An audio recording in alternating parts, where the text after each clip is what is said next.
Should be able to get that. Is to explain the area impact. If I remember Yeah. coordinating this right. I remember doing it. I've been my favorite.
Jennifer, ready to go. I didn't even know these were a thing. Okay, one and all. Yeah. I'd like to call this meeting to order. This is Water Supply Management Committee number 1-25, originating at the Water Center and with participants on Zoom. I'd like to welcome one and all.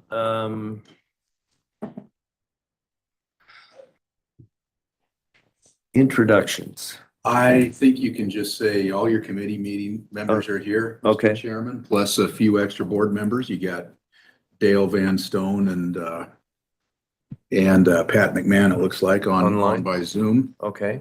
And then representatives of the Idaho Groundwater Appropriators, Idaho Power Company, and Surface Water Coalition are here.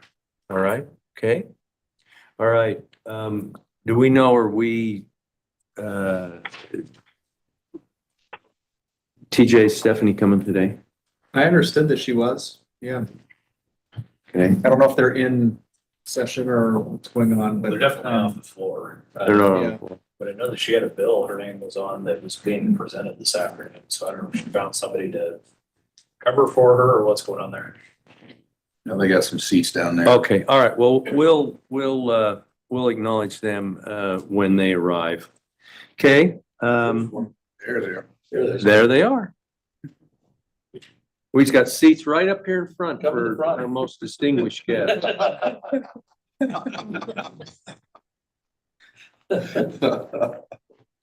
There you go. All right. Okay. We just called the meeting to order, senators, and we'll catch up others as they drift in. The next item on the agenda is discussion about the water board recharge and flows past Milner. Mr. Patton, what do we got? Mr. Chairman, Scott Prugard with Idaho Power had sent over a sheet that's titled IGWA Proposed Terms Milner Bypass Agreement. Is that what you would propose to discuss first, Scott? Yeah, thanks, Brian. I think maybe some context there might be appropriate for those that are just joining us. I think a group like this, pretty much the same group, with some additions, met about 2 weeks ago, where TJ and the groundwater appropriators had expressed some concerns about the water flowing past Milner and proposed some terms that we had an initial discussion about.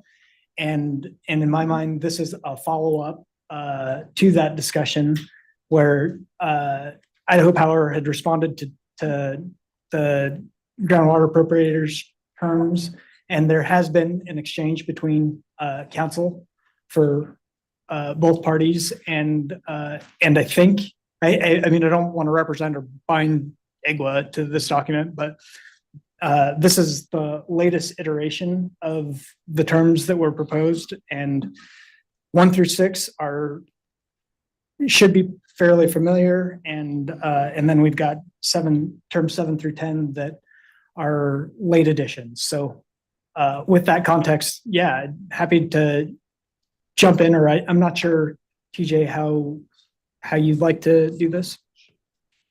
Yeah, I agree with Scott. So we have talked back and forth to try to advance the ball and help this meeting be more productive today. And so what's been presented, at least to the folks at the table, is the latest iteration of terms that we anticipate being incorporated into a non-diversion agreement. And I think it would be helpful, as Scott suggested, that we just walk through them from top to bottom. So I will take a shot at the first term, and by way of history, term 1 as proposed by IGWA a couple of weeks ago was that there be a credit for all of the bypass flow that goes past Milner in the event of a Swan Falls breach. And what Idaho Power proposed back was that if a breach of the Swan Falls minimum flows occurs, then Idaho Power would agree to accept the Water Resource Board's Palisades storage to remedy that breach as the first option for a remedy of a breach of the Swan Falls minimums. And if the board's Palisades storage is insufficient to cover that breach, bypass water would be credited up to 50,000 acre feet. And so that's the term as it's currently proposed. I think between IGWA and Idaho Power, I'm happy to take questions or answer comments on that. Okay, TJ, you have anything to add?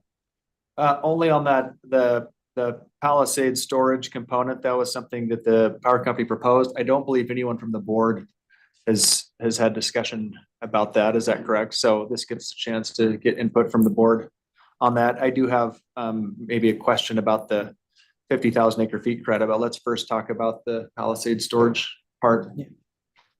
Okay, yeah, I've been made aware that Idaho Power was suggesting that. On an interim basis, I think that might be agreeable to the board. We need to convene our board and talk about it before we could approve that.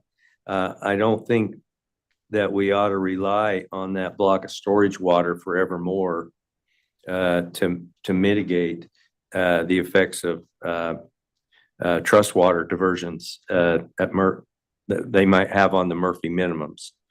So I think we need to have something that backstops that. Maybe for the first term, we could commit to that. Again, I want to talk to the full board about that.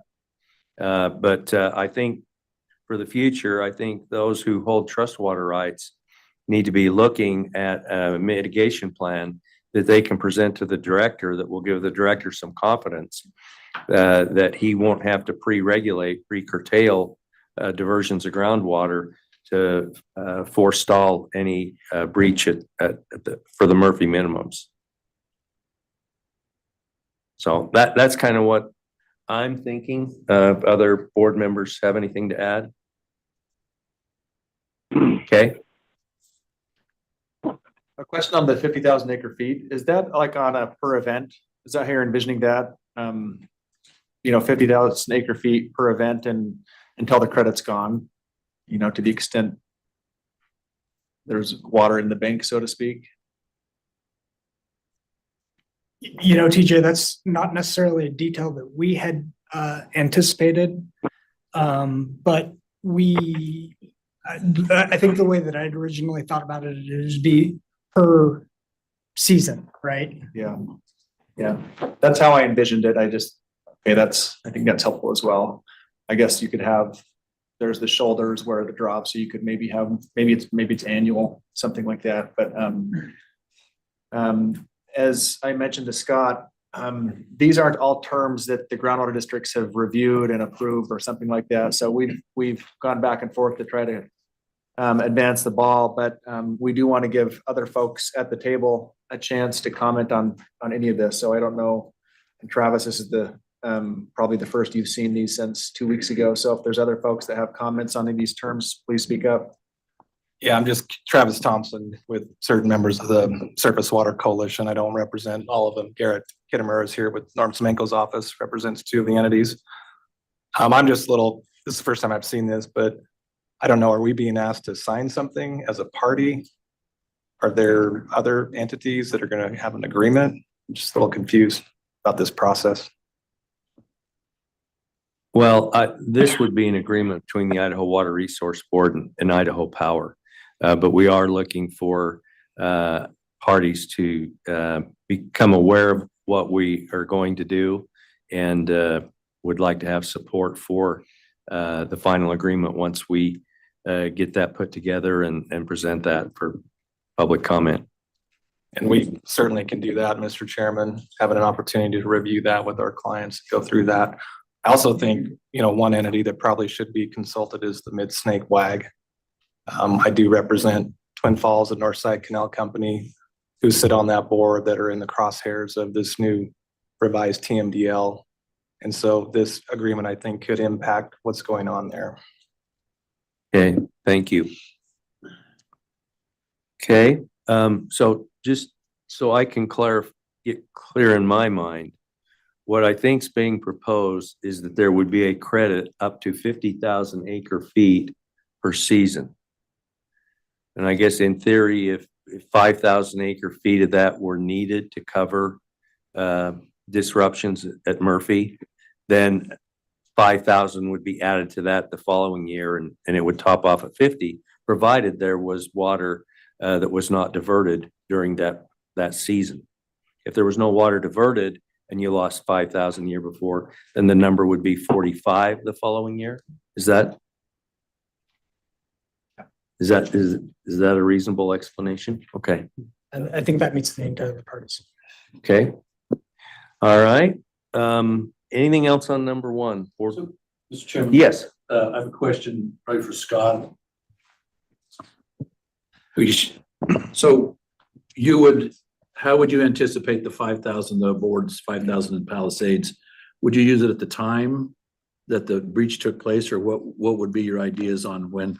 Because that can have an effect on refill and how it fills. So Certainly, Mr. Chairman and Dean, the way that we pictured this working is similar to the 2015 Swan Falls breach, when the board used its Palisade storage and obviously there's a timing delay with respect to when the minimums are hit and when the water levels drop below minimum and when we can get water from Palisades to Swan Falls. But we envision a similar, if not identical, construct to that with respect to the board's Palisades usage. So it'd probably be taken inside that season then. So, Yeah. so we wouldn't get messed up on refill. Right, correct. But coordinate us to the time. Right.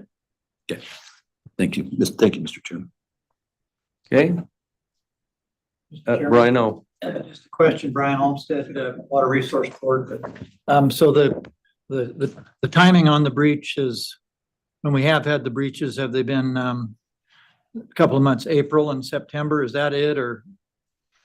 The 2015 breach happened on the corner of the April timeframe, March timeframe, sorry. March, okay. Where the flows went from 56 to 39. So Okay, so there hasn't been a fall breach then There's historically, or, but there is gets close in a period there sometime? the areas that are pinch points are certainly that spring corner, and then in the July, August timeframe is when we get really, really close to the 39 floor historically. And just to follow up, I just know that, looking down the road, the thing that increases greatly likelihood of a breach is becoming more efficient on North Side Canal and Twin Falls Canal, which particularly for that late summer period, that seepage from those canals is a lot of the Swan Falls minimum, or maybe even a majority of it, if you count all the seepage losses have. So something for all of us to think about as we, particularly the water board, we've got to be real careful funding too much efficiency on surface water canals, because we've all lived on that seepage for a long time. That's more than needed to say, but I hadn't seen this before, so I might have a couple questions. Okay, that's fine. Okay, let's move on to bullet number 2, I guess.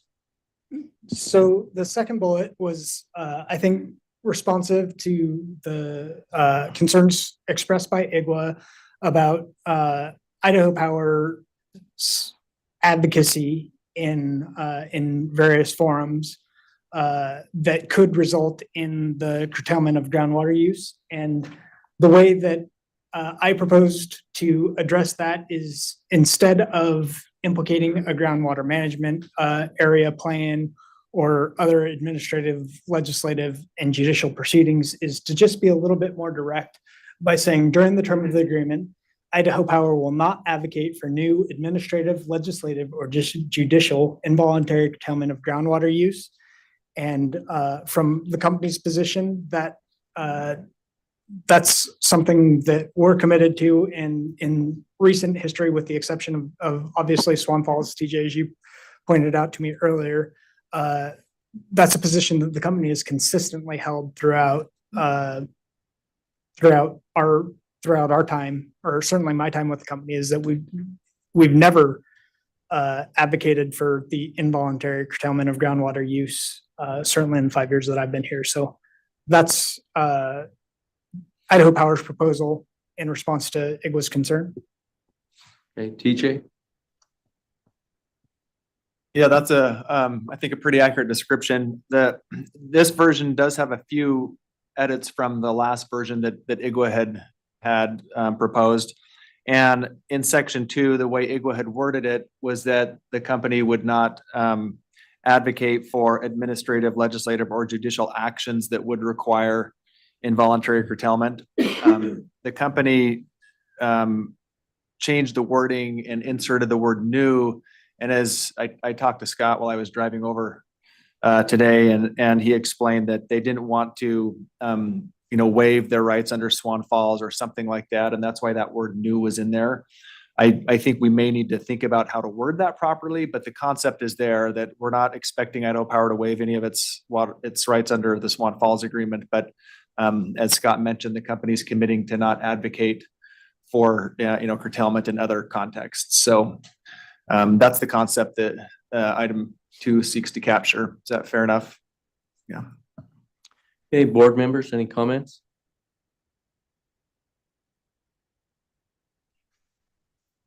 Okay. Travis? I don't have any comments on this. Okay. Okay, so we maybe need a little more wordsmithing on number 2. Number 3, Scott?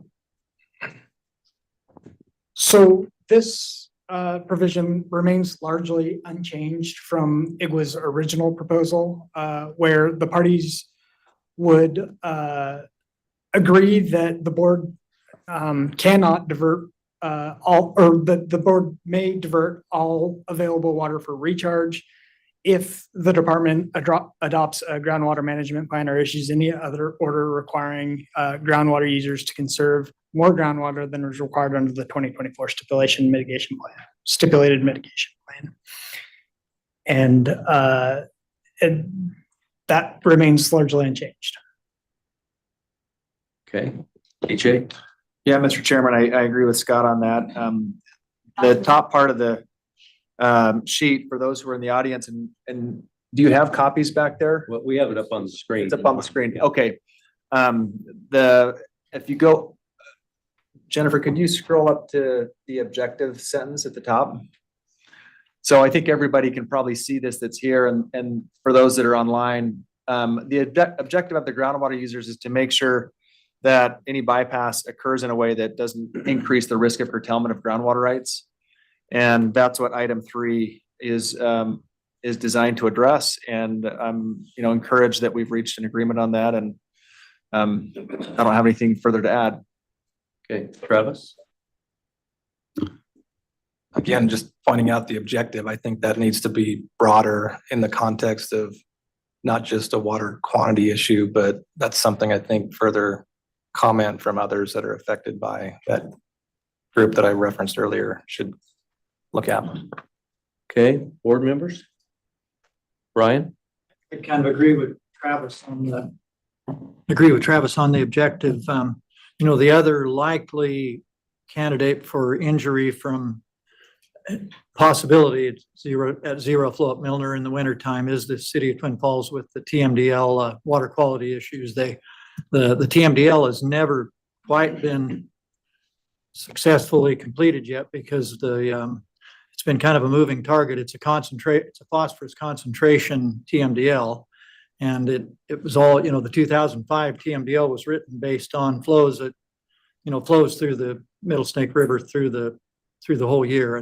And in the wintertime, really the only flows there are either the spring flows that generate below Milner or in addition to those that have historically flown over Milner. So I think Twin Falls would, somehow there should be something regarding water quality in the objective.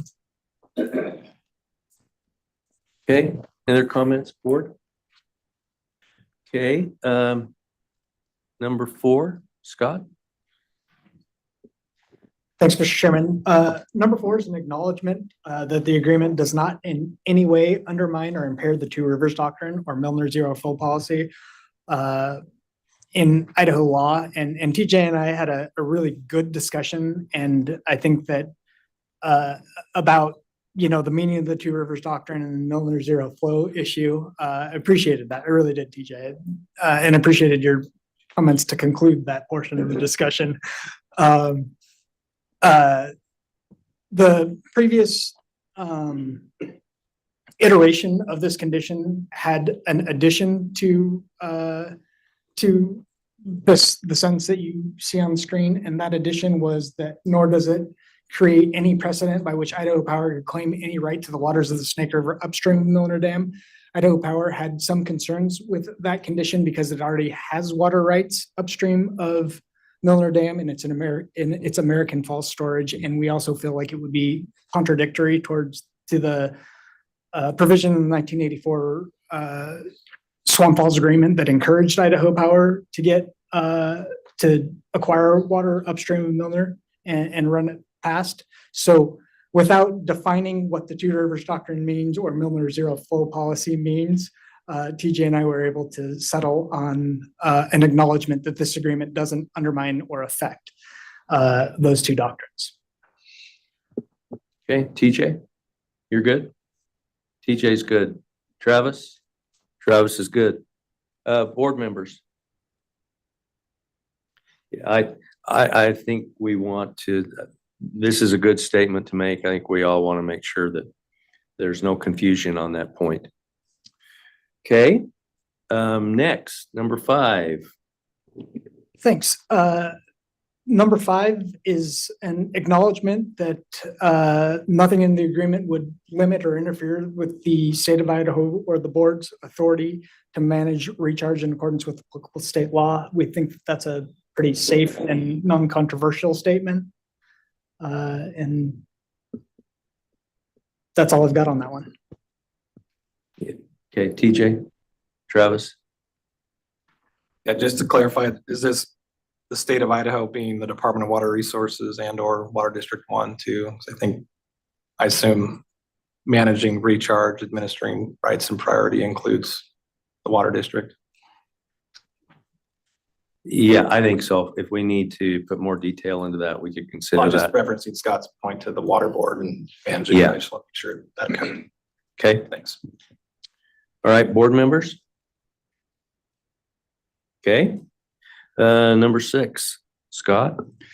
So number 6 is Idaho Power Company's support for increasing the Water Resource Board's recharge target to 350,000 acre feet. I do need to call out here that I inserted, and TJ, I hope that you picked this up in our conversation this morning, the words annual average at the end of that, because I think that meets the intent of what the board is attempting to do with respect to the legislative avenues and this agreement in its entirety. So we inserted annual average this morning on that term. Okay, TJ? Yeah, Mr. Chairman, totally agree with that and recognize that when the board incorporates these terms into the contract, there may be some, wording to make sure it's clear and all of that, but certainly agree with the principle that that's gonna be measured on an average.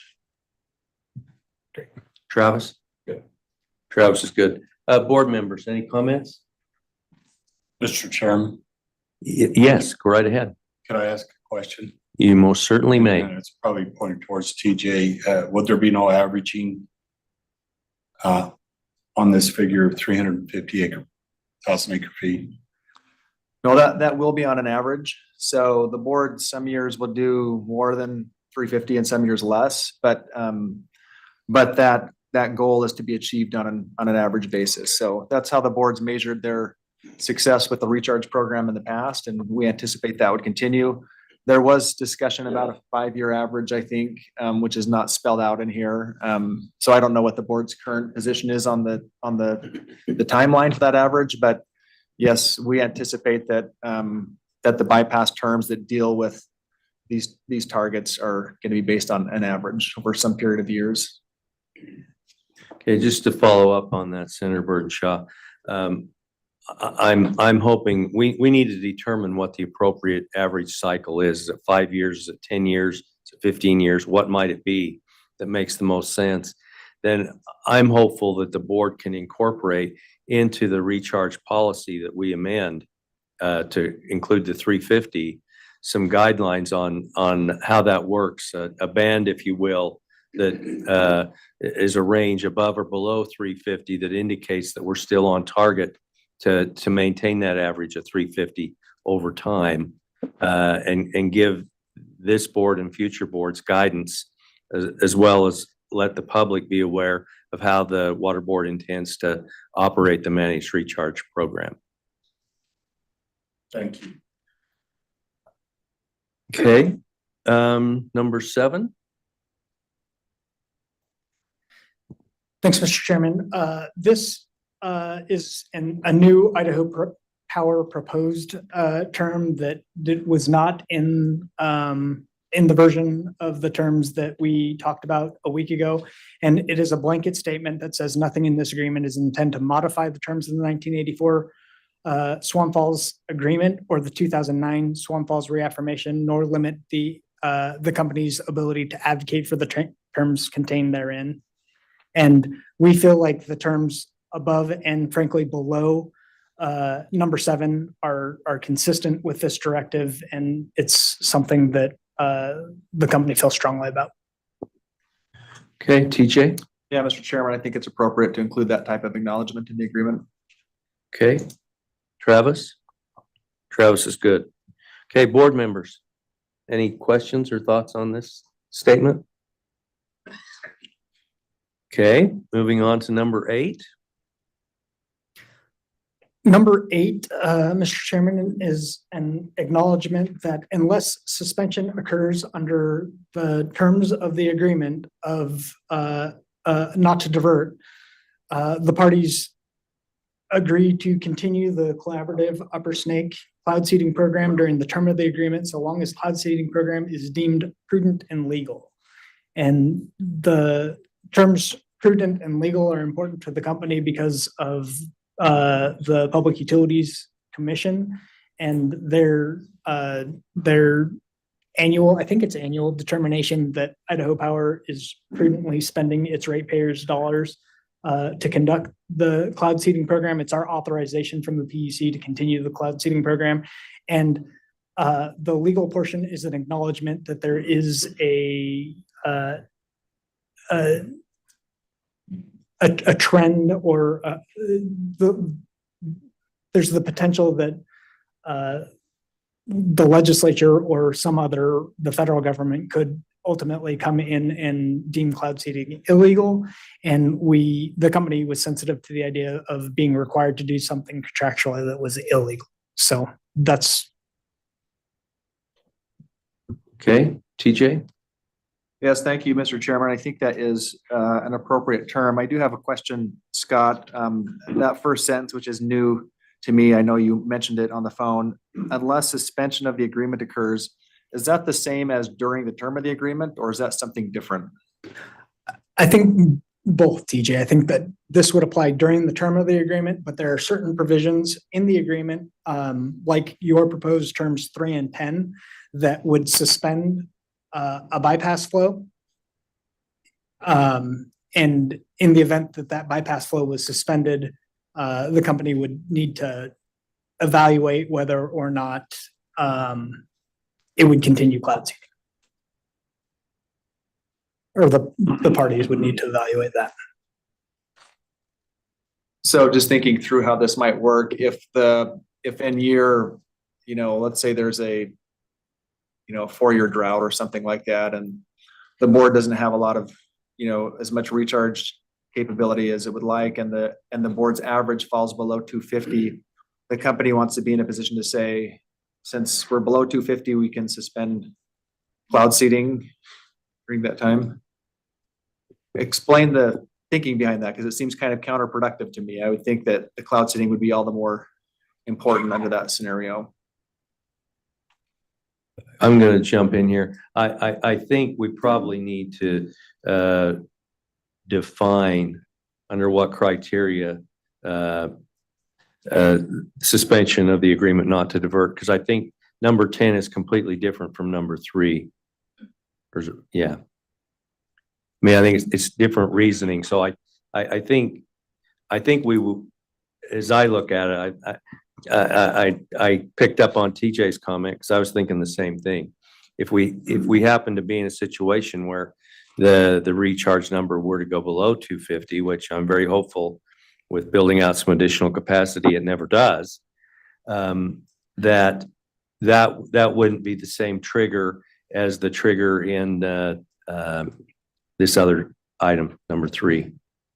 Would a Does that proposed edit to that be just to make it contingent on a suspension pursuant to the 3rd condition? I mean, because I get your point. If we're falling below 250, then that means we need cloud seeding Whole bunch, yeah. even more. Yeah. And I think that the company is willing to engage in cloud seeding under those circumstances. But if the agreement were suspended because of the department, which in my mind is still a separate entity from the board and the parties to this agreement, were to take an action that would result in the end or termination of the agreement not to divert, I think that we would need to evaluate the value of cloud seeding to the company at that point. Okay, I think we need to mark that as something we need to come back and edit a little bit, but I don't know, is that making sense to you, TJ? Yeah, I understand that and appreciate that concern. Okay, Travis? Okay, board members, any questions? Mr. Chairman, Oh, go right ahead.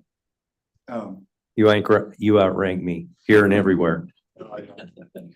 does this make, our agreement with Idaho Power on cloud seeding kind of a mandatory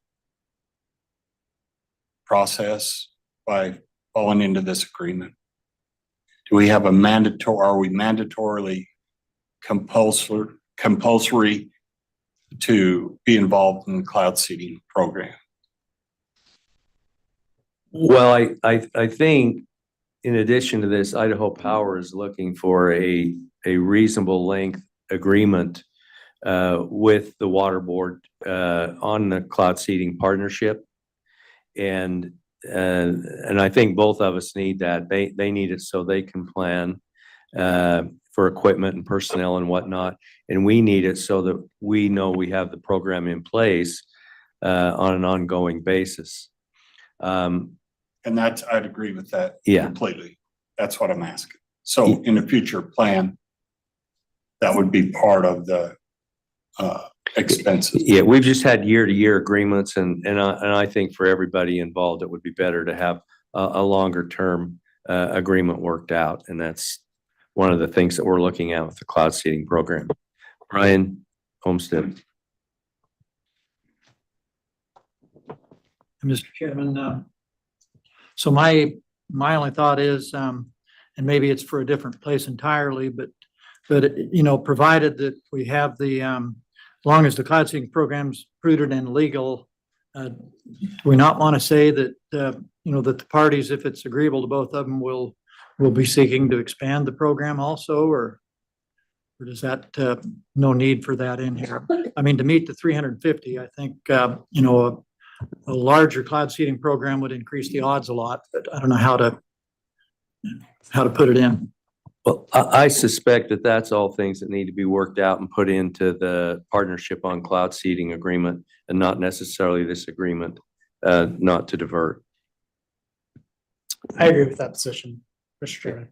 TJ? Yeah, Mr. Chairman, I'm just thinking, you know, one comment as we're thinking about how to structure this is if the cloud seeding went away, then I think the bypass may need to go away as well. So how we handle that, maybe it is a comeback together, like Brian Olmstead suggested, you know, if certain things happen. And that may be an appropriate solution, that if, you know, these unforeseen events happen, then we come back to the table and try to figure out, does this merit going forward as is, or do we need to grow the cloud seeding program, or is there some other solution to make sure that it's still working for everybody as intended? Okay, well, those are all things that I think we have to think about as we talk about our cloud seeding partnership. For all I know, we're on the cusp of a new weather cycle where we're gonna have nothing but big winters for the next 10 years, and we can have a bypass flow and achieve our recharge goals without any worries. But we probably are gonna have to rely on cloud seeding to augment our water supply in most, if not all, years. Okay, anything else, board, on number 8? Okay, number Mr. 9. Chair, Oh, yes. I have a question on the word prudent. Scott, you did allude to that word a bit. Is there a definition for prudent? Mr. Chairman, Joanne, there is a definition of prudency, and it's determined by the Public Utilities Commission, which is a whole different set of statutes. And I am trying, I mean, I can look up the definition of prudence in that context, or I can get back to you. I don't know it off the top of my head. I'm sorry. I'm not the regulatory attorney at the company. I'm just wondering if it needs to be something that's both ways for the board and Idaho Power, and not just the Public Utilities Commission, possibly.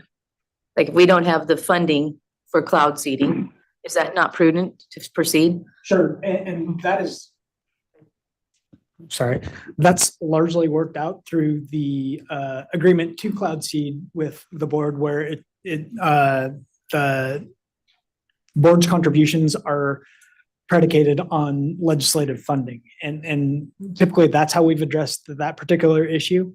Okay. But happy to take a look at language to incorporate that concept into the eighth term on this agreement as well. Okay, I would think that maybe if the Public Utilities Commission has some kind of a definition of prudent, it might be well to share that with the group so that we all kind of understand what that means. Prudent may mean different things to different people. To the degree that we have something to rely on for a definition might be well. Mr. Chairman, Yes. I don't have the definition, but just conceptually, so people understand it, in a rate case where any utility is seeking to change its rates, any costs that the utility incurs that are going to be passed on to customers, they have to be deemed prudent if the utility is going to recover those costs from the customers. So they have to basically be beneficial to the customers of the utility. I'm sure there is some, definition, but I don't have any concern with the word because the concept is that the utility must be able to justify the cost as providing a benefit to its customers. Exactly. Okay, thank you, TJ. Okay, item number 9. So, Mr. Chairman, this is an IGWA proposed term that prohibits amendments or extension of the agreement not to divert without a public process involving ESPA water users.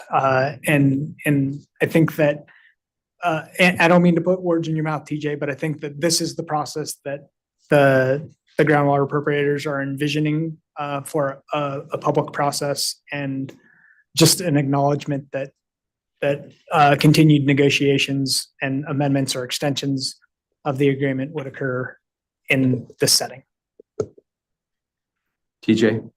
Yeah, thank you, Mr. Chairman, and Scott's right. So we appreciate the ability to be here today, to participate, and recognize that this decision affects various stakeholders, and there's some others that Travis brought up as well. And so going forward, we think we're all better off if the stakeholders are able to participate as we're doing today, and we'd like to see that continue.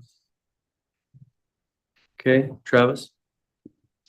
Thank you, Mr. Chairman. Yeah, just so that term ESPA water users is not limiting the public, I think just a public process with any affected, interested stakeholder should be provided for. Okay, good catch. I'm gonna talk to my attorney here for a minute. Is there language that we take out of the public meeting code that would define that? You just reference the code. Yeah, okay. All right, we'll look at that.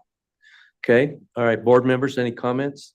Brian? Mr. Chairman, Senator Guthrie, thank you for bringing this to my attention during my confirmation hearing in the Senate. I told you that we would be more transparent in future Milner talks. And I very much appreciate that.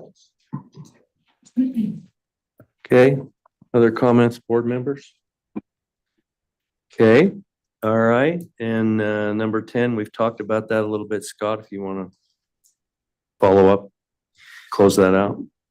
Yeah, Mr. Chairman, this is a provision proposed by IGWA that the board would stop diverting, or there's so many negatives in this, that a bypass flow would stop. The board would divert all the available water if the supply was if the average was under 250. Thank you, Mr. Chairman. TJ, is that?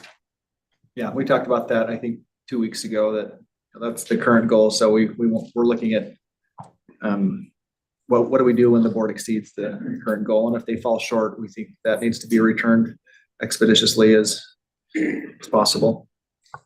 Okay, Travis?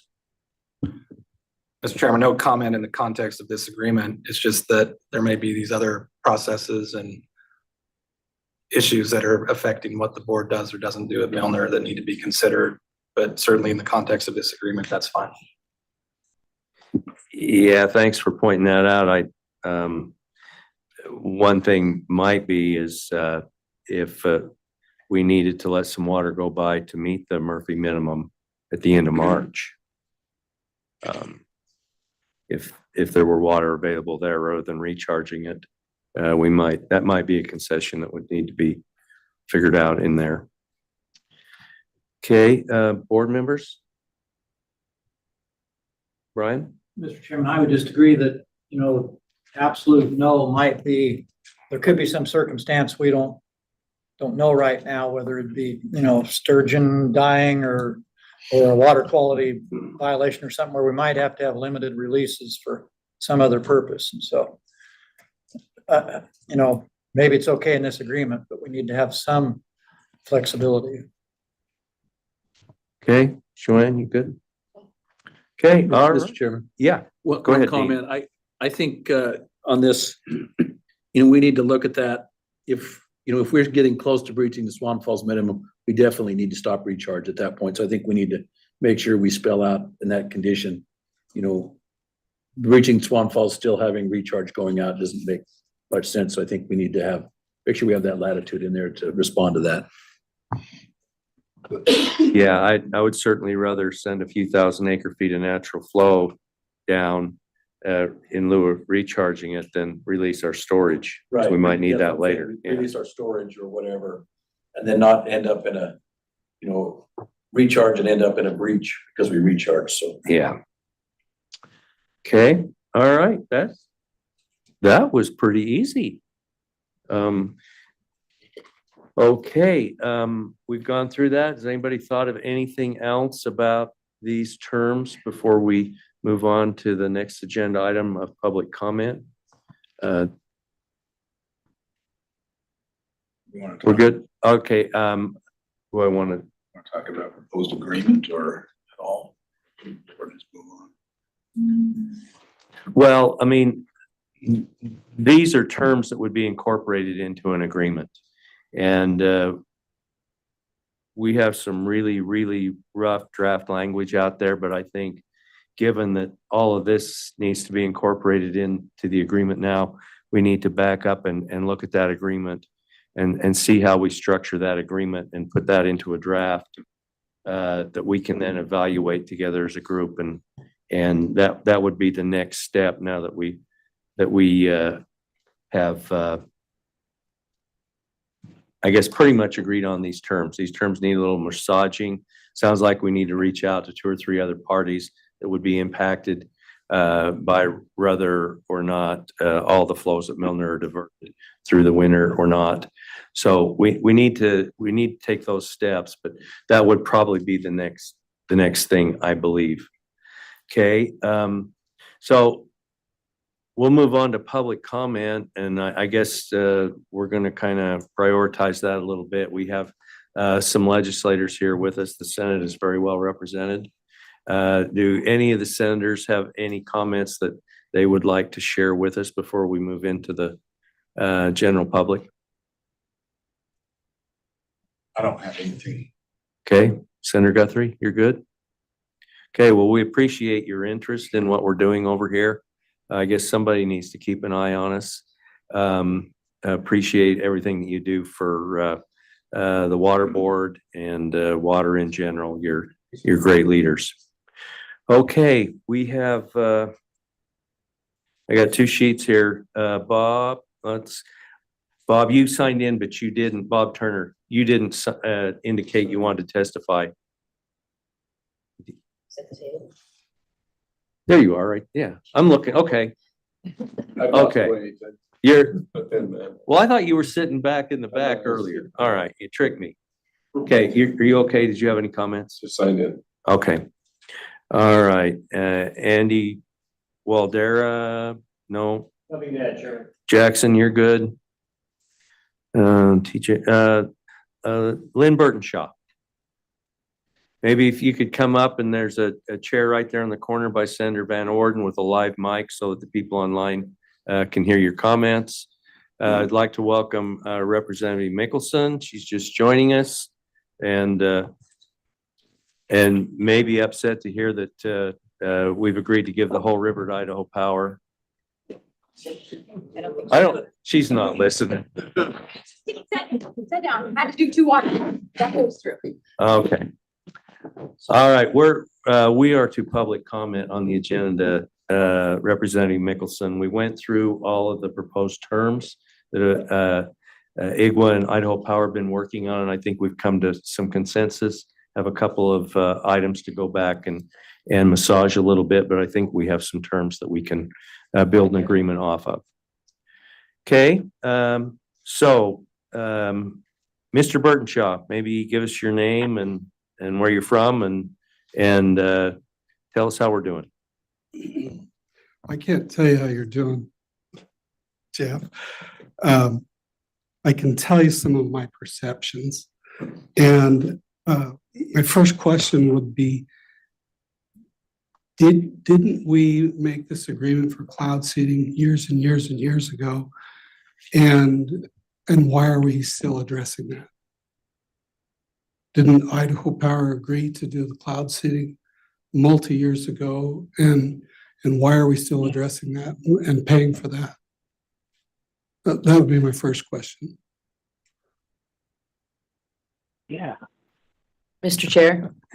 Joanne, do you want to answer that question? No, but I would like to clarify. Can you give us your name and? Oh, I'm sorry. Lynn Burtonshaw from Territon, Idaho. Okay. We've had an ongoing relationship with Idaho Power for 10+ years. Does that sound about right? Yeah, going on 10 years, where we jointly participate in a cloud seeding program. And we've been going through the process of analyzing all the aspects of cloud seeding, how much additional water is generated from cloud seeding. We've got some really good data through the research that we've done on how much extra water we get and where that water lights. We've got some really a first version of a report on who the beneficiaries are from cloud seeding. And as we see how that's all playing out, we continue to refine our relationship with between the Water Board and Idaho Power and the water users that participate in the program. And as I indicated earlier, we're all looking to see how we could come up with a more permanent situation than a year-to-year agreement on cloud seeding. And one of the aspects of the cloud seeding program and generating additional water that is important to Idaho Power is being able to take advantage of that, some of that water when it's most valuable to them, when they need to generate the extra power to meet the demand of their customers. And so that's why we're working through this agreement on not diverting some of the winter flows at Milner, is to allow Idaho Power to have access to some of that water, a small quantity that we would trade to them for the much larger quantity of water that they're contributing to and paying for that comes with the spring runoff.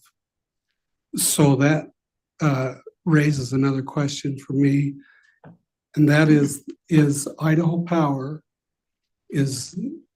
what percentage of their power is consumed in Idaho? Is it 100%?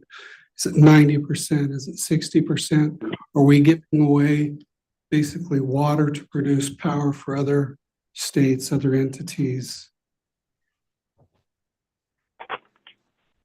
I don't think Scott's going to answer that question. Cresta, do you have a breakdown of what percent of your customers are in what states or where at? As far as our chairman, yes. I mean, as far as our customers, about 95% of our customers are in Idaho. The remaining customers that we have are in Eastern Oregon. So now as far as the generation on our system and whether that is going to customers or whether that is going to market, the only time that the company markets power is when we have excess power on our system, or when we can, and then that value goes back to customers. So just to explain my question, I sit on several different water boards, and up in the area where we're at, we do not have Idaho Power. It's all Rocky Mountain Power, and so our power is not cheap. It never has been cheap. And the impression that most of those people have is that 70% of your power may go to Idaho and the balance goes to someplace else. And so they have a very hard time wanting to see us allow, have us agree with any bypass at the Milner when they feel like that other people are benefiting rather than the state of Idaho. And if it reduces the amount of water that we have for recharge for the groundwater people. And so that was my concern. And that's why I wanted to hear your answer to that, so that I can pass that on when I'm in my next water board meeting. Because I do not want to see us bypassing power to produce, or bypassing water to produce power for anybody but the state of Idaho. If I may, just then now knowing the question, to add a little bit more context to that. So oftentimes when we talk about excess power, that is when our customer load is lower and we have more generation. So oftentimes that is in the springtime. And of course, when we talk about this wintertime bypass flow, that is earlier in the year. So more often than not during the wintertime and in the summertime, our customer load is actually in excess of the amount of generation we have on our system. And so that power is being primarily utilized within the state and to our customers. Okay. The next question I had for Jeff, for you, is it okay for me to go ahead and? Go right ahead, yeah. Is it possible that if we're bypassing 50,000 acre feet or 35,000, my first notification was the 35,000, but I see on the paperwork that it's 50,000. If we're bypassing that, is there a way with Surface Water Coalition's agreement to subtract that from the amount of obligation that the groundwater pumpers in eastern Idaho is obligated to supply to Surface Water Coalition?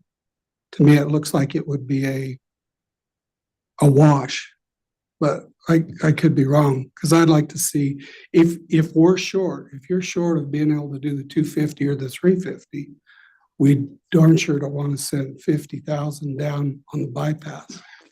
Okay, you're conflating two different things. The 50,000 is a credit that would occur from bypassed waters that could go towards meeting the minimum flow at Murphy. This winter, we bypassed right around 35,000 acre feet. I think maybe just a touch north of that, 36,000. And that's what we're looking at on a bypass flow. As far as your settlement agreement, the actions that you're required to take under your settlement agreement revolve around what's needed to stabilize the ESPA and provide a water supply to the Surface Water Coalition. This water that is not recharged actually doesn't provide very much benefit to the Blackfoot to Milner reach. The benefits mainly occur in the Thousand Springs reach. So whether that water is recharged or not recharged has very little or probably no impact on the aquifer health and the amount of reach gains that come into the river between Blackfoot and Milner, which is the reach that SWC depends on to get their water supply. So this probably wouldn't have any offsetting value towards the groundwater district's requirements under the settlement agreement. If that water was recharged above the Blackfoot Neely Reach, it would have an effect though, is that correct? Do you have a truck to haul it up there? That water is based on minimum flows that are released from Minidoka Dam. Minidoka. And it's not water that's released up from the upper reservoir. Well, I guess I get confused because we're talking about Palisades and then you're talking about Minidoka. So Yeah, all the reservoirs have, the Bureau of Reclamation has minimum releases that they operate under during the winter season. And typically they're designed to catch that water to the greatest degree possible. But there are restrictions on how low they can go at Minidoka Dam. They have to release water for ESA issues. And that water that's released from Minidoka Dam then flows down the river to Milner. And there's the opportunity to divert that approximately 500 CFS at Milner Dam for recharge that is recharged out into the lower valley with the benefits the Thousand Springs reach. So then why are we requesting the credit from Palisades instead of Minidoka? Oh, Swan Falls? It's Swan Falls, not Palisades. Well, earlier, they asked for credit to come out of the Palisades. Oh, okay, all right. The water board holds 5,000 acre feet of space in Palisades. Okay, And if the flows at the Murphy gauge, which have to be maintained as part of the Swan Falls agreement, are not met, and that from November 1 through March 31st is 5,600 CFS of water at the Murphy Yeah, gauge. okay. And in the summer, it's 3,900. If the flows were to drop below those levels, then part of what we're talking about agreeing to here is the water board delivering that storage water to mitigate for that breach. And so do you have other storage water in the water board in No. other dams? Okay, No, that, we just have that little chunk of storage water in Palisades. okay. I guess part of the question that I had, TJ's gonna straighten me out here. What? No, no straightening out, Mr. Chairman. But one thing it just kind of dawned on me is this agreement doesn't actually explain where the recharge water is coming from, which I Yeah. think which is why Lynn's got the question. But this is water that's only available, as the chairman explained, below Minidoka. So this won't take away from any recharge that could be done in eastern Idaho. which might be, for the people that are in eastern Idaho that don't understand this, it might be nice to have that in the wording. Mhm. Okay, that's a good point. When we get this agreement put together, we may have to go on a little bit of a roadshow. Okay? Anything else, Lynn? I guess my other question was, why are we trying to make this permanent instead of managing it on a year-to-year basis when we know more closely on a year-to-year basis what we're really gonna have? I think part of that answer is the fact that you want a long-term agreement as far as cloud seeding is concerned, because that benefits the whole basin. Is Well- that the whole answer? Is there more? Well, I think it's twofold. We want to have an ongoing relationship with Idaho Power to conduct cloud seeding in the Upper Snake.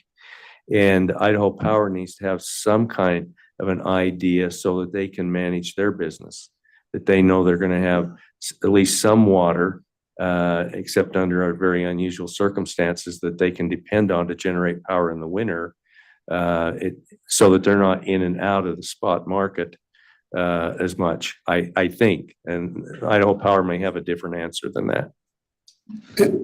Mr. Chairman, certainty has always been the goal for Idaho Power in these discussions. I think you nailed it on the head. Okay? Well, I get my education from a very bad book, I'm sure. It's called The Little Dam Problem. Yeah. And my understanding was from that Idaho Power agreed many years ago to put in other alternate generation facilities besides the dams. And I feel like we're leaning towards the assets or the resources that the state of Idaho has to help make a large company profitable. And I guess I'm not willing to give up those resources if all a large company is doing is relying on their cheapest source. I think that Idaho Power has to answer to the Idaho Public Utilities Commission on what kind of revenue stream they're able to generate and the kind of percent of profit they can have. They also have to answer to their customer base. I don't know, Krista, if you want to add to that. Yeah, thank you, Mr. Chairman. Yeah, the only thing that I would add is when we talk about hydropower and we talk about it being the most inexpensive resource, that benefit goes to our customers.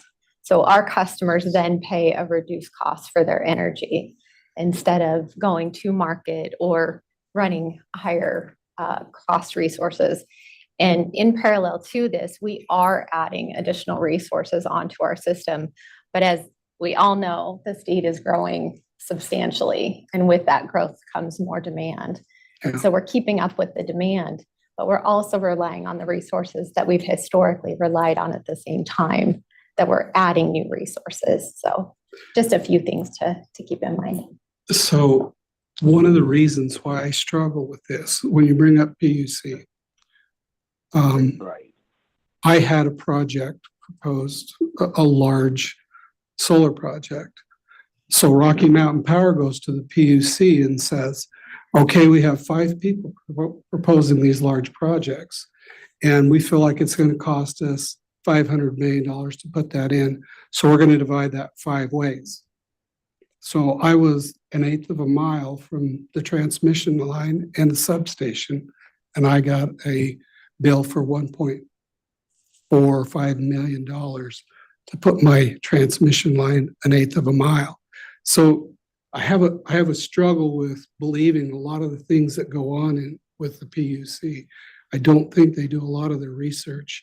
And so I struggle with, if everything that we're saying in this meeting is exactly true, because I don't think they Okay, try. I think we're getting askew out in the weeds. We're getting beyond my capacity. We're talking about PUC stuff and other service providers. And you have anything to add pertinent to the term sheet that we've talked about here today?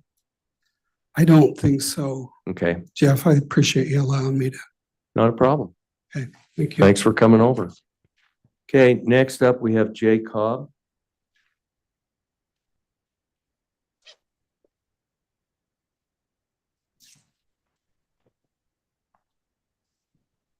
Thank you, Mr. Chairman. Thank you for the opportunity to provide some public comments. My name is Jay Cobb, and I represent Melaleuca Inc. And we have some concerns. I think I've talked to several people around here and expressed those, but a lot of the concerns, and I recognize too that a lot of details are still being worked on. So rather than kind of going line by line with some of our concerns, I maybe hit a few kind of key concepts. One is, we are concerned that the foregoing recharge, when what we hear consistently about is about what the state of the aquifer is. We hear quite a bit about how the aquifer needs help, and it needs all the help it can get, especially when the graph that's used to kind of demonstrate that is the graph, and I don't know if it's a Thousand Springs graph that you'll see all the time, which my understanding is this recharge would actually help, right? Would actually help in that. So, we are concerned that we're even having the conversation about whether we would forego diversion or not, or that. Some of the other things too is, we haven't, and I don't know what Idaho Power would pay for this water, right? Or is this free water that would be going over Milner Dam? I don't know how many people get free water, but that was a concern. We're also a little concerned that it's tied to cloud seeding. I'm not quite sure why that is. And we understand the benefits of cloud seeding. We think it's a great idea. But to tie this to cloud seeding, we're concerned. And so one question we had very specifically is it Idaho Power's position that they will pull out of cloud seeding unless there's water going over Milner? And I'd like to understand that and get a better kind of sense of that position, if that's a hard position, if there's no water, is cloud seeding done? So those are some of the questions, concerns. There's quite a bit of others, but again, I'm hoping that a lot of the details that have yet to be worked out can kind of resolve these. And I do appreciate the hard work, and I think there's a lot of things that can come out of this, but we will at least want to get some of these on record and look forward to further conversations. So thank you. Okay, thank you. Board members, do you have any questions for Mr. Cobb? I should ask if you had any for Lynn, and I forgot. I'm sorry. Okay, I think we're good. Thank you. Thank you. Okay, next page, the only one, Don Parker checked the box. I also have Alan Jackson, Sean Van Orden, Connie Christensen, and Lynn Carlquist. Let's go ahead and have Don come up. And did any of those names I just read off, are you interested in being on stage today? Okay, all right, thank you. Welcome, Don. Smooth travels today, or did you come over last night? Oh, it was beautiful today. Good. I apologize first. I don't know why everybody has these if nobody talks into them. I left I put my hearing aids in with new batteries. I can't hear what people are saying. So let me understand, please, Mr. Chairman, do I understand correctly that all of the water, the 35 or whatever 1,000 acre feet that was sent down for Idaho Power, did it come from the Minidoka Dam? Yes, And there has not been, and that's been the case for the last several years when we've done it. yes. And that's an agreement between whom and the BOR. That water's released from Minidoka Dam. Yes. It's the BOR's decision to release that much water to manage endangered species issues in the river reach right below Minidoka Dam. But they have no control over it. Once it leaves their dam, then it belongs to, The next diverter, yeah. and so it's, to me, if cloud seeding is the number one issue, then let the groundwater and the rest of the people pay for cloud seeding and don't give away water, because water's a pretty priceless commodity. But if it's all coming from Minidoka Dam and we have no say over it anyway, then it doesn't really matter. Okay, I just got a note, Don, for the record, could you tell us your name and where you're from? Excuse me, my name is Don Parker from the Jefferson Clark Groundwater District. Okay, all right. Okay, yeah, it's water that's released for, not for recharge, it's released for stream flow, to meet in-stream flow purposes, and that's a decision that Bureau of Reclamation has made to make those releases. As I indicated earlier, all the dams release a little water all winter long. They don't want to dry up the river. And they make those releases and hopefully they catch that water in further downstream in American Falls or in behind Minidoka Dam. But they do make this one release to manage the river for in-stream flow purposes. And then that water is available for to be diverted for recharge at Milner. Or if it's not diverted for recharge, then it spills over Milner and goes on down the river. And that's been the case for many, many years. So the water then if you start up in the top of the system, do they have to release so much water all the time in order to go to Minidoka? Does Minidoka have a right that would require? Minidoka has the senior storage right on the system. But all the releases from the BOR reservoirs are managed by the Bureau of Reclamation. And in most cases, they have a minimum amount that they release during the storage season just to maintain flow in the river. Like Palisades is between 700 and 900, typically 900 unless it's really severe. Yeah, you might talk them into going down to 700. I don't know, Jackson Lake is 350. I think American Falls is 350. Island Park, we manage that based on how much carryover. Right now, Island Park's releasing about 260 CFS. Henry's Lake's releasing just what's leaking through the gates. Just as some examples of how that works. Okay. Yeah. Can I make a comment? Don, as a groundwater user, if that water could be used anywhere else in the system to recharge or storage or whatever else, I wouldn't support the bypass. But because of the situation, it's below Minidoka, there's really nowhere to go for it outside the irrigation season.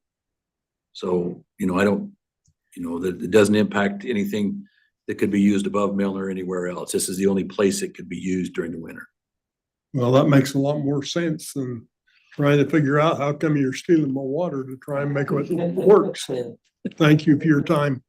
Okay, Don, before you leave, board members, anybody else have any questions for Mr. Parker? Okay. Okay. All right. Thank you. Okay. And that's all I have down for public comment. Did we miss anybody that wanted to make comment on the meeting today? Okay, Mr. Patton, do we have any other items that we need to discuss as a committee today? Not from me, Mr. Chairman. Okay. I'm looking for a motion to adjourn if somebody has one. Mr. Chairman. Oh, just One, sorry, Mr. Chairman. Yeah. Could you explain maybe what you see the process moving forward looking like at this point? I'm so happy it went so well today. I can't wrap my head around what the next step is. Well, I think we need to go back and we need to look at some of the work that we put into the agreement and see how we need to modify the agreement so that these terms are spelled out within the agreement. And I think there's, we need to take a run at that. Maybe that's something that we have Ann work on and get a draft out for everybody to review. I don't know what, if somebody's got a different idea, We're comfortable with that idea. okay, that work? You okay with that, Travis? And Another meeting to be determined. yeah, I think, I don't know how quick, we're in the legislature right now, so we have a lot of priorities. We'll go to work on it, coordinate with Ann and see what we can get put together.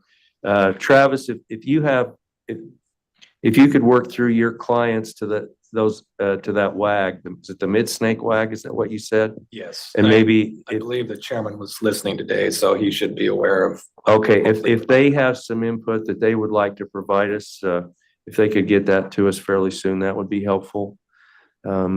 Anything springs to mind from anybody else, we'd be happy to hear that. But I think we'll just start advancing the agreement by incorporating this into it and then circulating a draft. TJ? Yeah, Mr. Chairman, there is one piece of legislation that I think is contingent upon this, and 2 weeks ago that came up, and there was a desire expressed by the company, I think, to expedite this. And so I guess I would just make that point. We're happy to accommodate that and to give this priority, given that exigency. I assume that still exists. Nathan, you're still wanting to. Thanks, DJ. Which piece of legislation are you talking about? Representative Mickelson's. Thank you. I think that for our perspective, I mean, I don't remember if that's House Bill 193 or 197. They're both introduced on the same day. I think that one of them specifically deals with, would effectively prohibit wintertime bypass at Milner. I think that given kind of the conversation we've had today, the broad agreement on the terms listed here, I don't know that I see that legislation as necessary or I mean, as it is currently written, would be in conflict with what we've largely agreed to here today. So I think that that's what I was trying to highlight 2 weeks ago and hope that still makes sense to everybody, or we're all operating from kind of the same perspective here about a go forward. Okay, I was on the impression as long as we were meeting and we were making process that you were going to hold that. Representative We're Mickelson. waiting and holding some legislation and stuff based upon this actually being signed and done.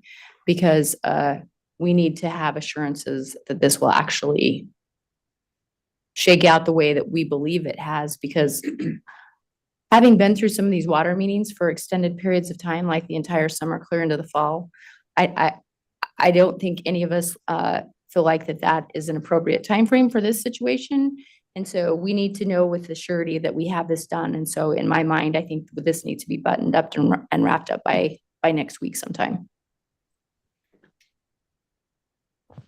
Okay, we will see how quick we can get a draft out to everybody. Well, and we can get a draft out to everybody, but because we're using a public process here, we're not going to be able to get this right by next week. Because we have to do agendas, we have to post notice, we have to get everybody in the room. So next week is not a reasonable timeframe for that. Okay, what if I propose this? What if Idaho Power and IGWA could take care of the tweaks that we discussed today to this term sheet? And we got signatures inked on the term sheet. Would that satisfy you? Is that agreeable? I think for my purposes, Mr. Chairman, absolutely. I want to make sure that our team feels comfortable. Okay, whatever we need to do to give the assurance that this isn't just going to get put on a shelf, and I understand your frustrations with the last process we went through. I was right there with you. But I think Ann's right.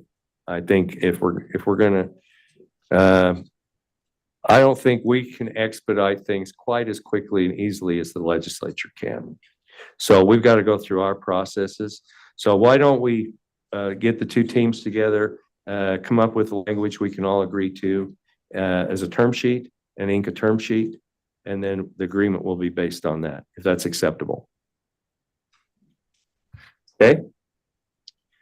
All right. Gone, motion. I would move that we adjourn this meeting. Okay, is there a second?